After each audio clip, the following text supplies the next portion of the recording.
मिर्जा साहब से सबसे पहला क्वेश्चन करते हैं। मिर्जा जी बताइए, उम्र 44 साल है, तजर्बा 144 साल का है। फिर उसके बाद आप बेशक झूठ बोलना शुरू कर दें। देखा आपने लापरवाही का नतीजा है। मैं क्या, मैं तो जाहिल आदमी हूं, मेरे पास कोई डिग्री नहीं। आज हम दियो हैं जिन्नों के। मिर्जा जी दियो किसे कहते हैं वाला? दियो कहते हैं शैतान को। वो मैं कोई बहुत अबे जल्दी बोल। आप लोगों को समझ आई? निकला नहीं है। तुम सोच रहे हो वो केंजनियां गल्ला। मिर्जा जी बताइएगा दोबारा कि जानो को अरबी में क्या कहते हैं? जिसको हम अरबी में पट कहते हैं। जनाब मेरे भाई, मेरे सूंघने की हिस्स भी बहुत है। अच्छा जी। कुत्ते की सूंघने की हिस्स। बिस्मिल्लाहिर्रहमानिर्रहीम।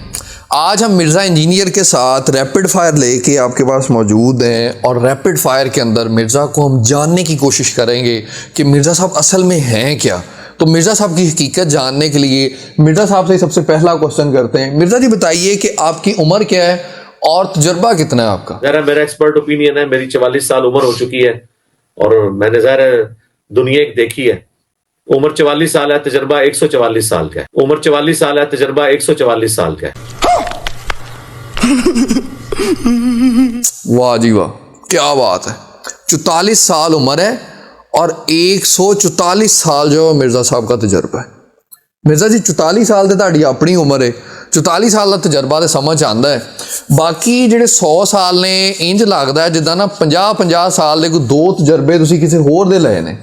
खैर अगला क्वेश्चन मिर्जा साहब से करते हैं। मिर्जा जी ये आपने जो पगड़ी बांधी होती है, दाढ़ी रखी होती है, शलवार कमीज आप पहनते हैं, इसके हवाले से बताइए क्या ये ज़रूरी है? इसके हवाले से क्या कहेंगे आप? सब कॉन्टिनेंट का चूंकि एक कल्चर है, यहाँ पे आपको पता है कि दीनी मवाद आपका जीरो हो, आपकी पगड़ी अच्छी बंधी हुई हो, दाढ़ी पूरी हो, कुर्ता शलवार आप पहनते हो, फिर उसके बाद आप बेशक झूठ बोलना शुरू कर दें। देखा आपने लापरवाही का नतीजा है। फिर उसके बाद आप बेशक झूठ बोलना शुरू कर दें। आप बहुत बड़े आलिम दीन हैं, तो इसलिए सब कॉन्टिनेंट में तो ये गेटअप जरूरी है। अच्छा, सब कॉन्टिनेंट में ये ज़रूरी है, यानी कि मिर्ज़ा जी का इल्मी मवाद ज़ीरो है और फिर झूठ तो मिर्ज़ा साहब बोलते ही हैं, वो आप सबको भी बड़े अच्छे तरीके से पता है। तो वही मिर्ज़ा साहब बता रहे हैं कि इल्मी मवाद अगर ज़ीरो हो और झूठ भी ज़्यादा तादाद में बोलना हो तो उस सूरत में जो है फिर हुलिया और गेटअप जो है ना, वो गेटअप बड़ा ज़रूरी है इस एतबार से। अच्छा मिर्ज़ा जी ये बताइए कि आप फिर आलिम हैं या नहीं हैं इस हवाले से? आलिम मैं क्या, मैं तो जाहिल आदमी हूं, मेरे पास कोई डिग्री नहीं। अच्छा, मिर्ज़ा जी खुद यानी कि जाहिल हैं। मिर्ज़ा जी जाहिल हैं। सही ये बात मिर्ज़ा जी आपने एक नई इन्फॉर्मेशन दी है। अच्छा जी, अब मिर्ज़ा जी के शुरू के दिनों के हवाले से जानने की कोशिश करते हैं कि शुरू में क्या सिचुएशन थी। मिर्ज़ा जी इसके हवाले से बताइए कुछ। वो भी क्या दिन थे। हाँ, हम भी एक जिन थे। अच्छा चलें, शुरू में तो आप जिन थे, उसके बाद आगे कुछ तरक्की हुई, इससे कुछ आगे बढ़े आप? आज हम दियो हैं जिन्नों के भी प्यो हैं। हाँ, हम भी जिन रहे हैं भाई। हमें क्या पता था हमने इतना बड़ा देव बन जाना है। अच्छा मिर्ज़ा जी ऐसे दो बार बात रिपीट करने का नहीं मकसद है, कोई भी ना कोई फायदा है, आप एक ही बार बता दें हमें। अच्छा चलें, आप बस ये बता दें कि देव क्या होता है, देव किसे कहते हैं? देव के बंदों से, देव कहते हैं शैतान को। हाँ जी, हाँ। अच्छा, देव कहते हैं शैतान को, यानी कि मिर्ज़ा जी पहले जिन थे फिर देव बने और दोबारा। मिर्ज़ा जी देव किसे कहते हैं वाला? देव कहते हैं शैतान को। हाँ जी, हाँ जनाब ये आपके सामने है। अब हम आपको इसके अलावा मजीद जो है क्या कह सकते हैं। अच्छा इसी के साथ साथ मिर्ज़ा जी एक बात आपसे मजीद हम जानना चाहेंगे कि घर का माहौल आपका कैसा है। मेन जो क्वेश्चन है हमारा वो ये है कि रोब किसके घर में, ये जरा बताइए। मेरी शादी को आज 16 साल ज्यादा हो चुके हैं। मैंने शायद 1-2 दफा मार खाई हो, यानी वो कुट नहीं ज्यादा, तो वो कभी कभार, लेकिन मैंने मारा नहीं कभी, अपनी बीवी पे हाथ नहीं उठाया। इसलिए नहीं कि वो मैं कोई बहुत अबे जल्दी बोल जो वो इस तरह का हूं। हालांकि मेरा तो बहुत ज्यादा रोब है अपनी बीवी पे भी, बच्चों पे भी, बहुत ज्यादा, आप सोच भी नहीं सकते। अगर आपको यकीन है तो मेरे स्टूडेंट से पूछ लें। आप लोगों को समझ आई? ये कैसी अजीब सी बात है कि घर में रोब भी है और मार खाई भी हुई है और घर में रोब भी है। ऐसा होता है? मिर्ज़ा जी पहली दुनिया के महान खामंद हैं जिन्होंने फेंटी भी खाई हुई है और इसी के साथ साथ घर में जो है मिर्ज़ा साहब का रोब भी है। वैसे एक बात जरूर है कि हमें समझ अब जरूर आ रही है कि मिर्जा साहब जो इतने इतने बड़े बगलौड़ मारते हैं वो मार किस तरीके से लेते हैं। तो देखो ना, घरों फेंटी खा के बंदा निकल के आके मिर्जा जी के मुताबिक हॉट सीट के उपर बह जाए तो फिर इंज दियां गल्लां ही निकलणगियां। हुण तुसीं सोच रहे हो कि इंज दियां गल्लां, तो वो जरा मिर्जा के मुंह चों सुनो। तुम्हारे लिए इतना ही काफी है कि हाथ जानों पर रखो, जानों पर, जिसको हम अरबी में पट कहते हैं। जानो, जिसे अरबी में क्या कहते हैं मिर्जा जी बताइएगा दोबारा कि जानो को अरबी में क्या कहते हैं? जिसको हम अरबी में पट कहते हैं। पट कहते हैं जनाब। ये हालत ही होनी है जब मिर्जा जी ने फेंटी खा के बैठना है। बाकी हम मिर्जा जी की जो अहलियां हैं उनसे गुजारिश करेंगे कि हमारी बहन जरा थोड़ा सा हाथ हौला कर लें।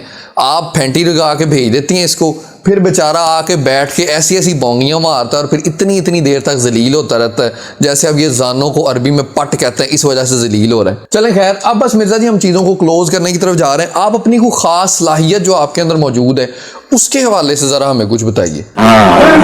मैं चक बड़ा पैड़ा मार रहा, मेरा मसला है। बह जाओ, मैं तुम्हारी लत पकड़ के खिंच लेना, तुहानू चक वड़ गलत जगह हथ पाया जाए, मैं चक वड़ लेना। क्या चक बड़े भैड़े तरीके वड़ लेना? सलाहियत है भाई, कमाल है। तो फिर हम अपने नाजरीन को यही कहेंगे कि यार आप खुद भी बचें और अपने बच्चों को भी ऐसी चीज़ों से बचाएं जो चक काट लें, वो चाहे जानवरों में हो चाहे इंसानों में। एक मिर्जा जी को अपनी सलाहियत, एक अपने अंदर मौजूद को बिल्ट इन एबिलिटी आप मजीद को बताना चाहें हमें?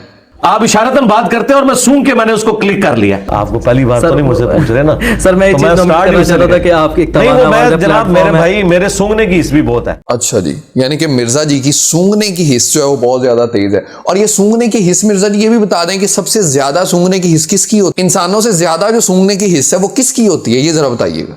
कुत्ते की सूंघने की हिस्स इंसान से कितनी ज्यादा होती है? इंसान की वो हिस्स नहीं है।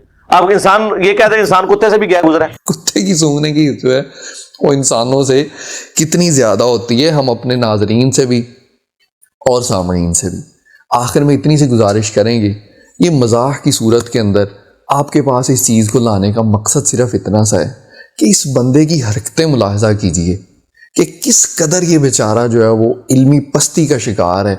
और वही पुराने वाला मिर्ज़ा जिस किस्म की बातें किया करता था, जब कोई शख्स अल्लाह वालों के साथ और अल्लाह के प्यारों के साथ दुश्मनी मोल ले लेता है, फिर उसकी ज़ुबान से ऐसी चीज़ें निकलती हैं जैसे कि मिर्ज़ा इंजीनियर के मुंह से निकलती हैं, जैसे कि पुराने मिर्ज़े के मुंह से निकला करती थीं। और वो लिखा करता था, जनाब मेरे ऊपर को ख़वातीन वाली कैफियत हुई और ये हुआ और वो हुआ।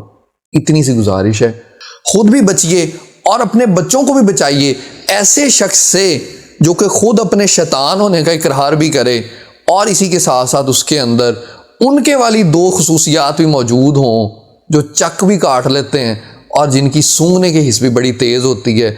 और मिर्ज़ा तो अपने मुंह से ये बात मान चुका है कि सूंघने की सलाहियत के एतबार से मिर्ज़ा के अंदर उसके जितनी सूंघने की सलाहियत है जिसकी मिसाल अल्लाह पाक ने कुरान मजीद के अंदर उलमा सू की बयान की है। तो मिर्ज़ा जी इसके हवाले से भी ज़रा कुछ बताइए। मनुष्य सूंघ के पता लग जाता है। हाँ, जो उसके सूंघने की सलाहियत है ना, जिसकी मिसाल अल्लाह ने उलमा सू की बयान की है कुरान में, उससे ज्यादा मेरी स्मेल है मौलवियों के बारे में। तो जनाब हम तो इतना ही कहेंगे, हमें है हुक्म अज़ां ला इलाहा इल्लल्लाह। और मिर्जा तेरे लिए एक बात, इसे कहते हैं आड़े हाथों लेना। दीन की बात फैलाना सदका जारी है। सवाब की नियत से वीडियो को शेयर ज़रूर कीजिए। जज़ाकल्लाह।